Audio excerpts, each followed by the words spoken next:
Today's episode is brought to you by our lead sponsor, Safe House Project. Hey, this is George with the Pour Over. Today, we're talking about the DOJ releasing and redacting more Epstein files, 9 pharmaceutical companies announcing lower prices on medicine, the U.S. suspending its diversity visa lottery, and other top news for Monday, December 22nd. Stay informed while remaining focused on Christ with the Pour Over. Here's the quote of the day. Jesus did not come into the world to make bad men good. He came into the world to make dead men live. Leonard Ravenhill. Let's get started with some espresso shots. More Epstein files are seeing the light, but some are covered in dark redactions. On Friday, the DOJ released around 13,000 files tied to Jeffrey Epstein and Ghislaine Maxwell following a transparency law signed by President Trump last month. The anticipated release contained new photos of former President Bill Clinton, Michael Jackson, and Andrew Mountbatten Windsor, 500 pages that are fully blacked out, and few mentions of Trump, whose name appeared mainly in address books and flight logs. The White House said the dump made them history's most transparent administration and promised to release thousands more documents in the coming weeks. Democratic lawmakers and some victims criticized the heavy redactions and limited release as violating the spirit of the transparency law. Clinton's team claimed number 42 is being used as a scapegoat to shield number 47 from worse disclosures ahead.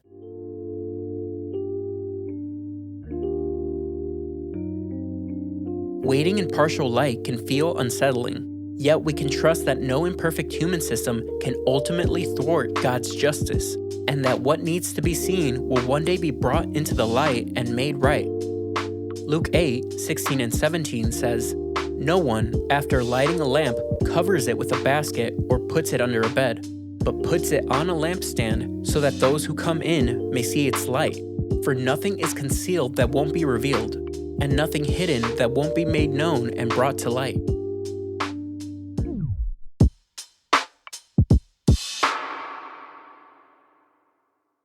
On Friday, 9 more pharmaceutical companies joined the White House's Most Favored Nation program, voluntarily lowering prices on Americans and promising to invest in U.S. manufacturing in exchange for avoiding President Trump's planned pharmaceutical-specific tariffs.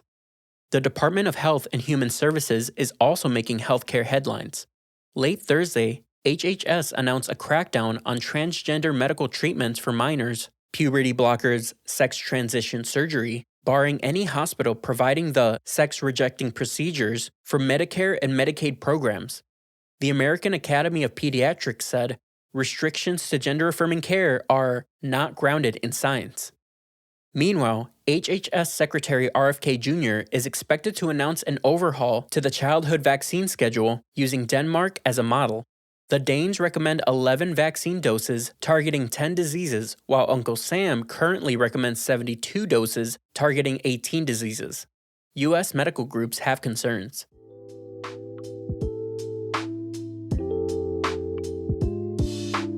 Here's a verse to consider whether you're discussing healthcare or how to best cook a Christmas ham. Let your speech always be gracious, seasoned with salt, so that you may know how you should answer each person. Colossians 4:6.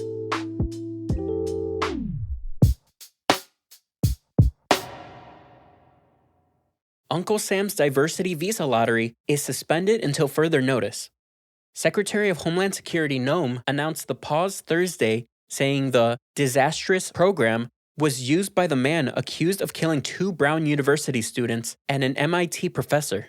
The program issues around 55,000 visas annually to countries with low rates of U.S. immigration and issued a green card to the suspected shooter in 2017. Authorities say that a big breakthrough in identifying and tracking the suspect came from a Reddit post. The user who posted the tip may be eligible for a $50,000 reward. Meanwhile, a Wisconsin judge accused of helping a Mexican immigrant evade authorities was convicted of obstruction, a felony punishable by up to 5 years in prison, prompting state Republicans to call for the judge's resignation. Advocacy groups say the case raises serious constitutional questions.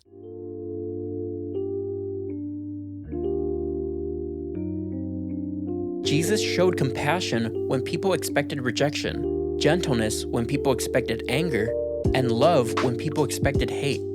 In all areas of life and discussion, be imitators of Christ. In John 13:35, Jesus says, "By this everyone will know that you are my disciples, if you love one another." Human trafficking isn't just an over-there problem. It's happening right here in the U.S. An estimated 300,000 people are being trafficked in America right now, and most were first sold as children. Even when they get a chance to run, sometimes there's no safe way out, and they get pulled right back in. Safe House Project is helping children get to safety and stay there by equipping communities to spot trafficking and funding urgent escapes. They cover what's needed in those crucial moments: a way to escape, shelter, and resources for lasting freedom. Trafficking in the U.S. is at crisis levels, and requests for help to escape are higher than ever. Just $40 provides a safe ride that takes a child from captivity to freedom. Safe House Project can't miss the moment when a child is ready to escape, and your gift makes sure they don't. Give a child the way out. Go to safehouseproject.org/TPO or check the link in the show notes to give now.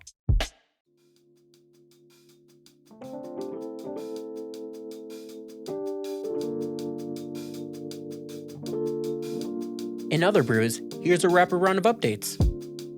Gaza is no longer facing famine. On Friday, a UN-backed hunger watchdog said reduced conflict and improved humanitarian access have eased conditions in Gaza, reversing the man-made famine it declared in August. The IPC warned that conditions remain dire, with 1.6 million people still facing acute food insecurity, and that gains could unravel if fighting resumes. Uncle Sam launched retaliatory airstrikes on multiple ISIS targets in Syria Friday. War Secretary Hegseth called the mission, dubbed Operation Hawkeye Strike, a declaration of vengeance for last week's attack that killed an American contractor and 2 soldiers from Iowa. U.S. officials said more than 70 targets were struck, and Syrian monitoring groups reported that at least 5 ISIS members were killed. Prices are inflating more slowly than expected, giving investors renewed hope the economic balloon isn't about to pop. The Consumer Price Index, CPI, rose 2.7% from November 2024 to November 2025, well below the expected 3.1%. Grocery prices are up just 1.9% over the last year, with a few notable exceptions, including uncooked beef, up 21%, and coffee, up 18%. The investigation into fraud in Minnesota's social services program has expanded from 3 to 14 government programs. Federal prosecutors say the 14 programs received $18 billion since 2018 to help low-income Minnesotans, and estimate over $9 billion may be lost to fraud. Governor Walz applauded the new charges and said the system is being overhauled. Republicans criticized Walz for not implementing fraud safeguards sooner. The college football playoffs kicked off this weekend. The Ducks outlasted the Dukes. Miami's defense got the W. Lane-less Ole Miss trounced Tulane. And the Tide rolled back from 17-0 to beat Oklahoma. Quarterfinals start next Wednesday.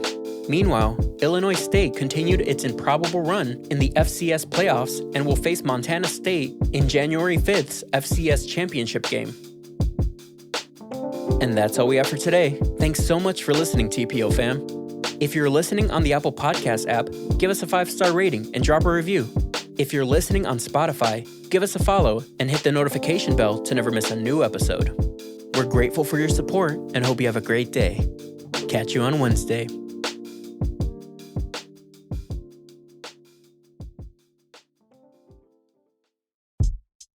Christian Community Credit Union and Adelphi have come together to bring the best in Christian banking for kingdom impact. With their high-yield harvest bundle, you can earn 4% APY and 5% APY respectively with harvest checking and savings accounts. Plus, every deposit you make helps finance church and ministry growth. Bank with your values with CCCU and Adelphi. Apply for the Harvest Bundle today at mycccu.com/pourover. Terms and conditions apply. Membership eligibility required. Each account is privately insured up to $250,000. This institution is not federally insured.